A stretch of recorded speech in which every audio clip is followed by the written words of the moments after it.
Assalamualaikum warahmatullahi wabarakatuh. Bersama saya Tati Lestari, CGP Angkatan 7 dari Oki, Sumatera Selatan. Kali ini saya akan melakukan demonstrasi kontekstual pada modul 3.1 mengenai pengambilan keputusan sebagai pemimpin pembelajaran. Nah, di sini saya akan mengunjungi salah satu kepala sekolah yang ada di SDN 1 Lubuk Makmur untuk melakukan wawancara mengenai pengambilan keputusan sebagai pemimpin pembelajaran.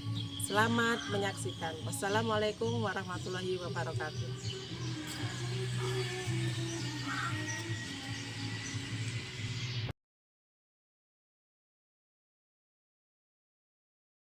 Assalamualaikum Mbak Didi. Waalaikumsalam warahmatullahi wabarakatuh.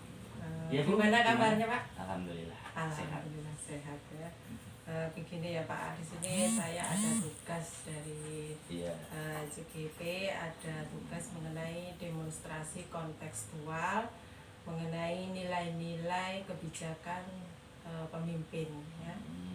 Jadi di sini saya meminta Bapak untuk melakukan kolaborasi ya dalam hal ini. Nah, di sini ada beberapa pertanyaan ya Pak yang ingin saya sampaikan. Nah, di sini selama ini bagaimana Bapak mengidentifikasi kasus-kasus yang merupakan dilema etika atau rujukan moral yang ada di sekolah Bapak? Oh iya. Jadi gini Bu, kita mengetahuinya, saya pertama mengetahuinya itu ketika menjalankan sebuah kebijakan, sebuah langkah atau strategi. Nah, di situ nanti ketika mendapati benturan, makanya masalah itu baru muncul, kasusnya dapat. Nah, dan kami saya mencoba mengelompokkannya itu yang mana yang ketika itu berkaitan dengan personalnya, maka itu kami anggap sebagai dilema etika. Dan ketika nanti berkaitan dengan secara umum, secara menyeluruh, nah itu lebih dekat ke dilema etika. Yang satunya rujukan moral ya. Jadi paling tidak kami mempertimbangkan pengaruhnya itu bagi personal. Kemudian saya juga mempertimbangkan nanti konsekuensinya itu pada sekolah. Saya rasa itu mengidentifikasinya itu ketika saya menjalankan sebuah kebijakan. Baru munculnya masalah. Nah, nanti masalah itu kami pisahkan antara kedua. Oke, jadi dengan cara mengelompokkan kasus-kasus tersebut berdasarkan dilema etika itu ya Pak ya. Oke. Baik, bagaimana Bapak menjalankan pengambilan keputusan itu di sekolah, terutama untuk kasus-kasus yang mana ada dua kepentingan yang sama-sama benar atau sama-sama yang mengandung nilai kebajikan. Ya, jadi dalam hal ini kasus ini muncul ketikanya ada benturan. Jadi ada kepentingan yang berbeda antara individu dengan urusan organisasi sekolah kita, sekolah saya ya. Jadi pengambilan kebijakan ini kami lakukan ketika dihubungkan dengan kasus itu adalah dengan yang pertama kami melakukan identifikasi dulu dengan sebelum mengambil kebijakan itu apa nih pengaruhnya terhadap personalnya dan apa pengaruhnya kepada sekolahnya. Nah, pendekatan yang kami lakukan adalah secara humanis. Jadi personal kami dekati, kami ini kan. Kemudian sebelumnya saya lakukan presentasi dulu. Sebelum adanya sebuah langkah kebijakan, tindakan, ada presentasi dulu, di mana dari presentasi itu nanti kami bisa menyimpulkan kira-kira hal-hal apa yang nanti yang bersentuhan dengan individunya, dengan personal. Jadi itu langkah-langkah dalam pengambilan kebijakan, tentunya melewati pertimbangan yang berorientasi pada tujuan bersama. Itu Bu ya. Untuk pertanyaan selanjutnya ya Pak ya, langkah-langkah atau prosedur apa, seperti apa yang biasa Bapak ambil dalam memutuskan kasus-kasus di sekolah itu Pak? Ya, kalau di sekolah pasti langkah yang paling bijak saya rasa ya bermusyawarah. Iya, iya. Jadi langkah pertama bermusyawarah, kemudian saya juga mendengarkan ini beberapa pertimbangan atau masukan dari rekan-rekan, dan untuk selanjutnya saya eh, mengkaji sebuah kebijakan itu kira-kira apa pengaruhnya bagi sekolah dan apa pengaruhnya bagi individu tersebut. Dan setelah saya mengambil keputusan, maka saya akan melakukan kajian atau refleksi refleksi ulang terhadap apa yang sudah kami lakukan. Saya rasa itu menurut saya. Oke, luar biasa ya Pak ya, jadi memutuskan masalah dengan musyawarah gitu ya Pak. Kemudian Pak, untuk hal-hal apa saja Pak yang efektif dalam pengambilan keputusan pada kasus dilema etika itu Pak? Kalau dari pengalaman yang sudah saya rasakan di sekolah ini, dengan kondisi kompleksnya sekolah ini, saya rasa harus menjalankan prinsip resolusi. Kemudian jangan lupa kita selalu menguji kebenarannya dari sebuah permasalahan atau kasus. Dan selain itu, saya meneliti ini keterlibatan antara individu dengan pegawai secara umumnya. Nah, dan itu tadi seperti pertanyaan sebelumnya, kita ini jangan lupa berefleksi tadi. Saya rasa itu yang paling relevan dengan paling efektif dari kondisi di sekolah kami. Kemudian nih Pak, ada pasti itu dalam mengambil keputusan ada hal-hal yang atau hambatan dalam pengambilan itu ya Pak.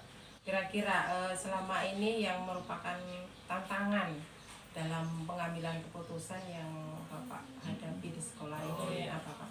Kalau saya analogikan dengan kondisi sekolah saya, maka hal yang sifatnya itu mempengaruhi itu ada salah satu faktor di sini adalah kondisi usia dari pegawai. Ada kelompok muda, ada kelompok yang bisa saja disebut tua. Kemudian tantangan salah satunya ada SDM. SDM di sekolah ini ada beberapa kategori. Ada yang kelompok dekat dengan era sekarang. Ada yang dia memang ngerti era sekarang tapi mencoba menjauhinya. Ini dalam kapasitasnya SDM dengan teknologi yang saat ini ya. Nah, ini hal-hal ini menimbulkan sebuah permasalahan sebenarnya. Kemudian satu lagi yang kadang-kadang itu merupakan tantangan ya, tantangan di sekolah ini ketika dalam pengambilan langkah kebijakan. Ini ada hubungan kekerabatan antara pegawai. Ada kakak adik, bahkan ada suami istri. Nah, itu ada positifnya tapi ada juga segi negatifnya ketika nanti bagaimana kita menjalankan sebuah kebijakan. Saya rasa itu kalau dihubungkan di sekolah. Jadi ada dua ya Pak ya. Itu yang pertama masalah IT ya, kemudian ada status dari pegawai itu ya Pak, atau kekerabatan. Seperti itu. Kemudian untuk jika memiliki sebuah jadwal tertentu ya Pak ya, ada sebuah penyelesaian kasus dilema, apakah Bapak langsung menyelesaikan di tempat itu atau Bapak memiliki sebuah jadwal untuk menyelesaikannya dalam bentuk atau prosedur apa yang Bapak jalankan di sekolah? Kalau jadwal, saya rasa kami tidak menjadwalkan sebuah kasus lah Bu ya. Jadi kadang-kadang kalau menurut saya kasus itu baru muncul ketika adanya sebuah kebijakan atau adanya sebuah langkah strategis dari sekolah, baru kasus itu muncul. Nah, kalau misalkan dikaitkan dengan apa tadi yang terakhir, langkah ya, bentuk atau prosedur. Prosedurnya ya.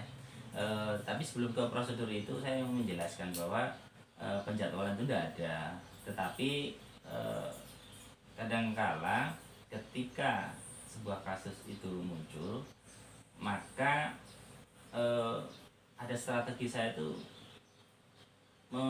membiarkan adanya sebuah pemikiran dari seluruh personalia, dari seluruh pegawai guru.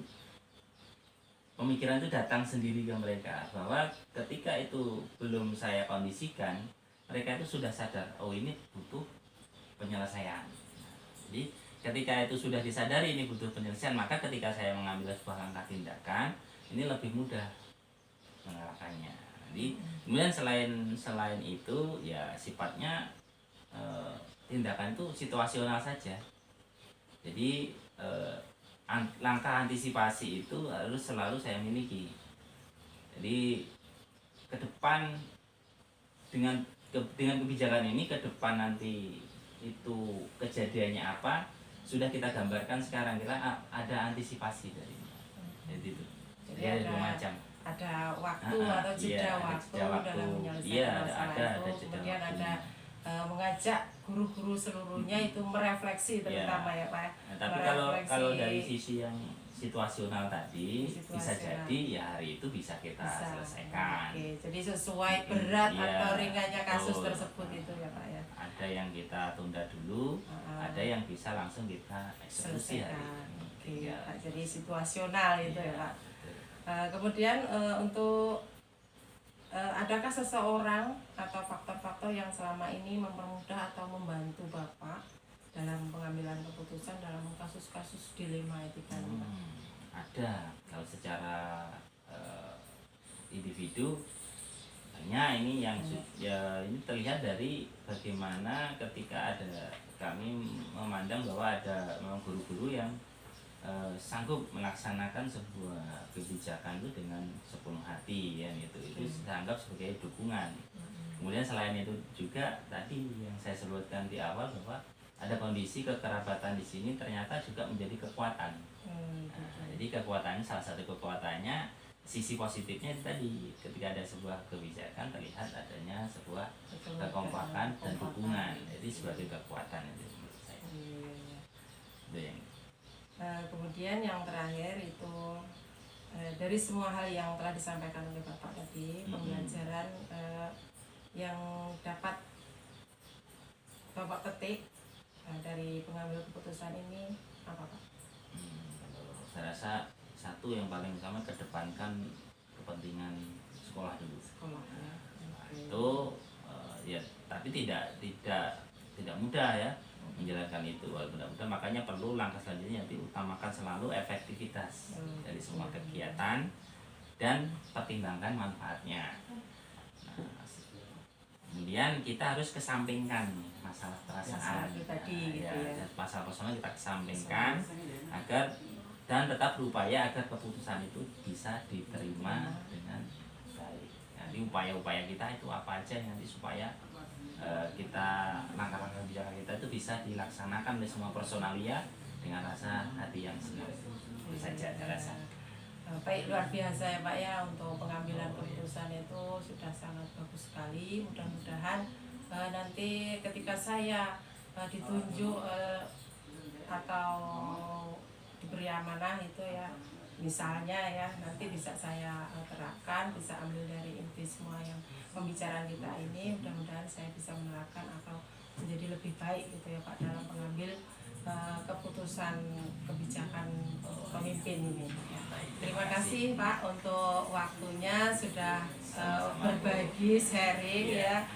Terima kasih. Assalamualaikum warahmatullahi wabarakatuh. Waalaikumsalam. Assalamualaikum warahmatullahi wabarakatuh. Masih bersama saya Tati Lestari, CGP Angkatan 7 dari Kabupaten Oki, Sumatera Selatan. Nah, kali ini saya akan mengunjungi sekolah MI Nurul Iman 3 yang ada di Desa Lubuk Makmur ya, dengan kepala sekolahnya Bapak Muhammad Ali, SPDI, yang akan saya lakukan wawancara mengenai kebijakan-kebijakan seorang pemimpin dalam menangani kasus-kasus yang ada di sekolahnya. Selamat menyaksikan.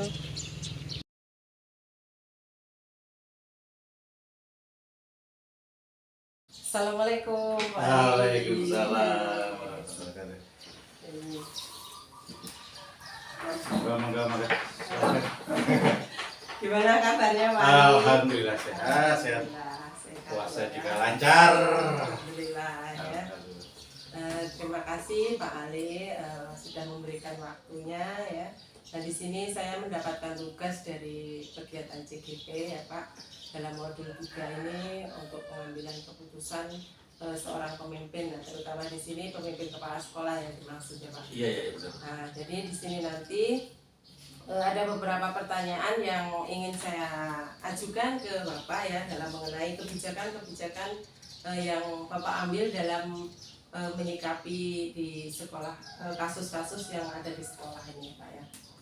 Oke ya. Baik. Yang pertama bagaimana Bapak mengidentifikasi kasus-kasus yang merupakan dilema etika atau bujukan moral yang selama ini Bapak gunakan dalam sekolah ini? Dalam mengerjakan pertama kita mengenali dulu masalahnya. Jadi setelah mengenali mudah-mudahan bisa mengidentifikasi. Yang kedua menentukan siapa saja pihak-pihak yang terlibat dalam masalah itu. Dan yang ketiga mengumpulkan fakta-fakta yang benar-benar akurat sebelum menentukan kebijakan yang akan kita laksanakan. Dan yang keempat menguji kebenaran. Itulah yang utama dalam menyikapi hal-hal yang seperti itu.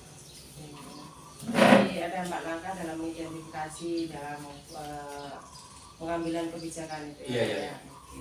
Kemudian Pak, bagaimana Bapak mengambil keputusan di sekolah Bapak? Misalnya terutama kasus-kasus yang ada di sekolah itu pasti ada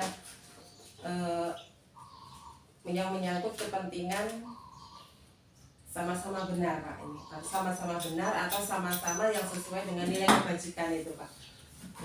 Dalam menyikapi hal-hal yang seperti itu kami alhamdulillah selalu mengajak musyawarah antara guru, kepala sekolah, komite, dan bahkan bila hal-hal itu sangat penting, tak segan-segannya kami selalu mengundang Pak Yayasan. Jadi tujuannya agar kebijakan-kebijakan yang kita ambil tidak banyak merugikan orang lain. Luar biasa. Jadi ada banyak oknum-oknum yang terkait terutama dalam semua warga di sekolah itu. Iya. Di musyawarah semua warga sekolah. Iya, insya Allah karena itu kebijakan-kebijakan tidak cukup kita sendiri yang akan menentukan. Kemudian ini Pak, untuk langkah-langkah atau prosedurnya yang biasa Bapak ambil itu seperti apa Pak? Langkah-langkah yang pertama itu ada beberapa diantaranya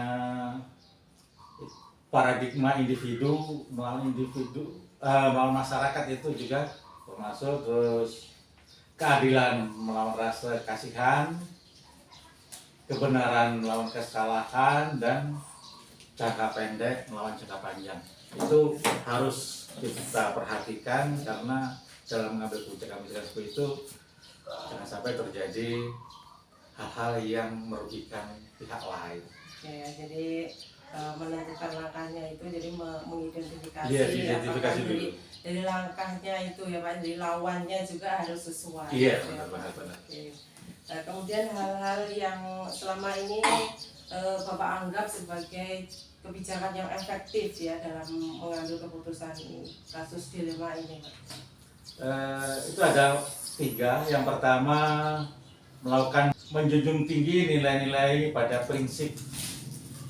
Dan yang ketiga adalah melakukan apa yang kita harapkan, melakukan apa yang diharapkan oleh orang lain, apa yang menyangkut pada diri kita atau kita kenal dengan berpikir berbasis rasa peduli. Jadi ada 3 itu prinsip-prinsip yang selalu kita kembangkan. Jadi ada beberapa prinsip juga yang efektif dalam menyelesaikan masalah. Oke, untuk selama ini Pak yang merupakan tantangan dalam pengambilan keputusan ini, khususnya dalam kasus dilema ini apa Pak tantangannya? Tantangan terberat apabila hal-hal yang seperti itu menyangkut dengan Dewan Guru yang ada kaitannya hal-hal yang sifatnya apa ya, yang rentan terhadap siswa, karena memang benar-benar sangat dilema. Contohnya misalnya ada guru yang sedang mengajar, tiba-tiba keluarganya sakit dan guru itu harus izin, sedangkan di sekolah juga punya kewajiban. Jadi dalam memutuskan memang benar-benar sulitnya sih enggak, cuman kadang-kadang beban moral. Jadi tantangannya dari pihak guru dengan murid gitu ya. Iya, terutama saat mengajar terutama.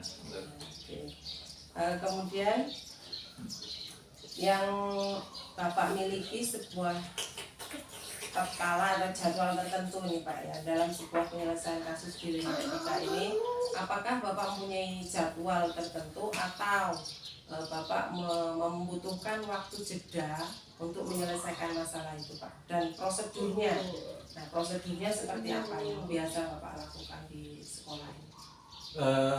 Untuk jadwal tertentu kita tidak buat karena belum tentu dalam beberapa hari, berapa bulan, berapa tahun itu ada hal-hal masalah seperti itu. Cuman untuk menentukan kebijakan-kebijakan itu kadang-kadang kita beri jeda waktu, tujuannya supaya hal-hal yang kita hadapi bukannya semakin panas, jadi bisa direda dengan jeda waktu sehari, 2 hari, dan paling lambat 1 minggu.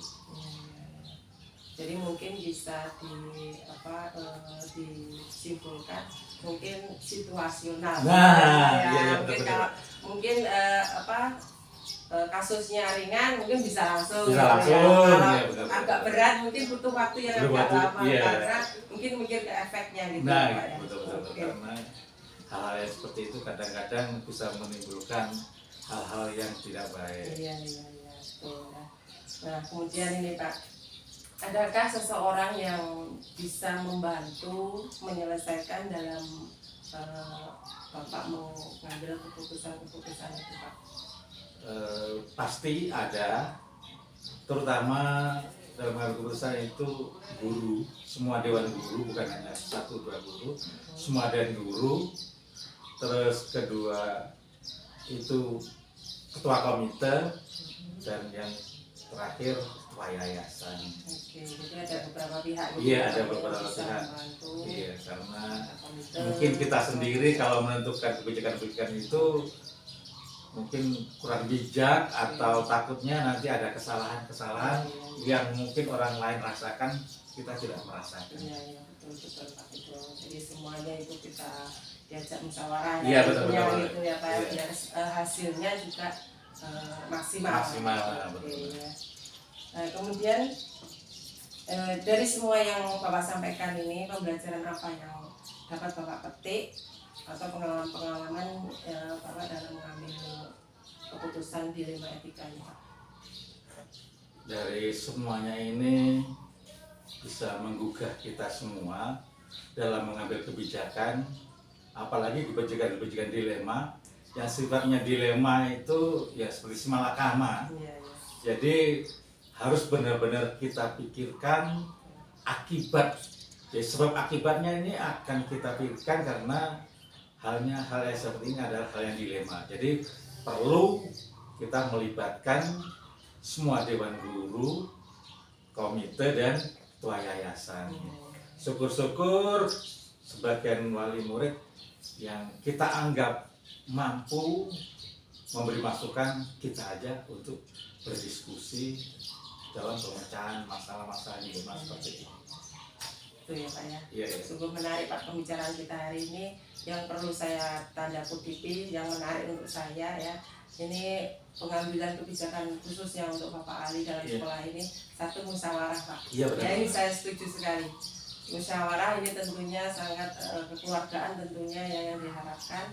Nah di sini nanti mudah-mudahan Pak, nanti kalau misalnya ada suatu amanah, nanti saya bisa merefleksi sendiri, kemudian membaca dan mengikuti jejaknya Pak Ali. Ya, Nah, dari pengalaman-pengalaman ini saya bisa terapkan amanah itu. Nah, Ya, terima kasih sama-sama. banyak Pak Ali Ya, untuk ya. kesempatan waktunya yang diberikan. Saya ucapkan terima kasih. Wassalamualaikum warahmatullahi wabarakatuh. Waalaikumsalam warahmatullahi